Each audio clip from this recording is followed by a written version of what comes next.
Good evening everyone! Ayan, samahan niyo akong mag-ihaw ng bangus for dinner. Ito yung sangkap ng ating gagamitin, ang ating kamatis. Ayan, slice ko na siya. Siyempre, meron tayong sibuyas at ang ating luya. Ayan, ang bango-bango na ito guys. Lalo na itong cilantro. Ayan, lagay natin yung cilantro. Combine lang natin, lagyan natin ng konting toyo. Ayan, combine lang natin siya. Put aside natin.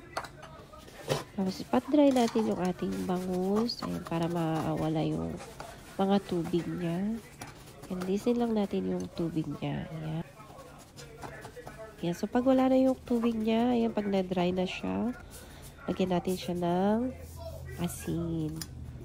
Ayan, para magkalasa yung ating bangus.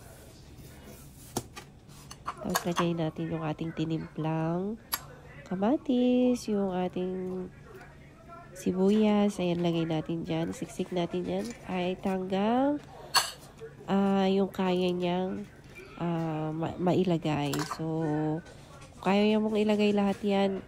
Pero, hindi ko na ilagay yan lahat. Kasi, maliit lang ang ating bangus. Ayan, sa Pinas, ito yung lagi kong ginagawa noon. Pero pagdating ko dito, hindi ko na nagawa. So, first time kong gawin dito sa US, mag-ihaw ng bangus kasi iba yung niluluto ko palagi. Parang sinigang, paksiw, yung mga ganyan. Pero ngayon, mag-ihaw tayo.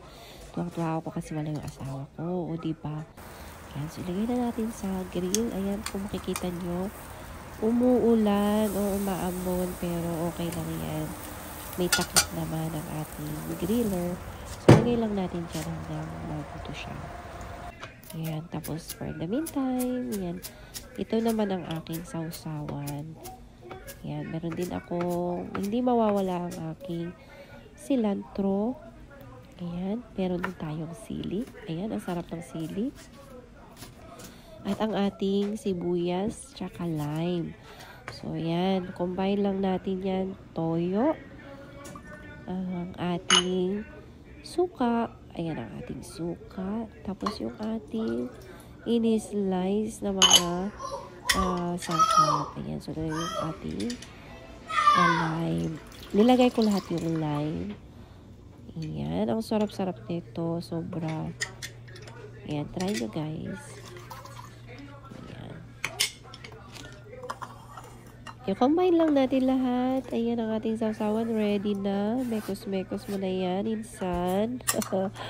Ayan ang ating sausawan. Mapapakain ka talaga ng sobra.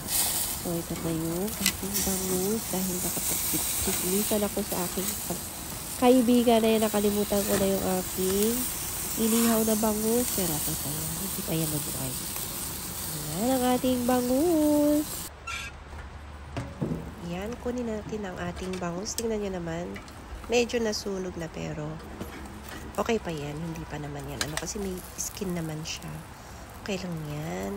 Kalimutan ko dahil dun sa tumawag. Ayan ang ating gulay. Meron tayong bok choy. Nilagyan ko din ng kamatis. Yan.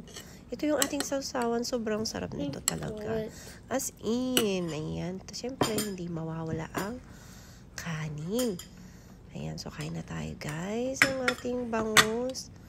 Ayan, mapapakain talaga ako kasi ngayon lang ako nag-ihaw ng bangus. So, kain na tayo. Thank you for watching. Thank you everyone. Bye.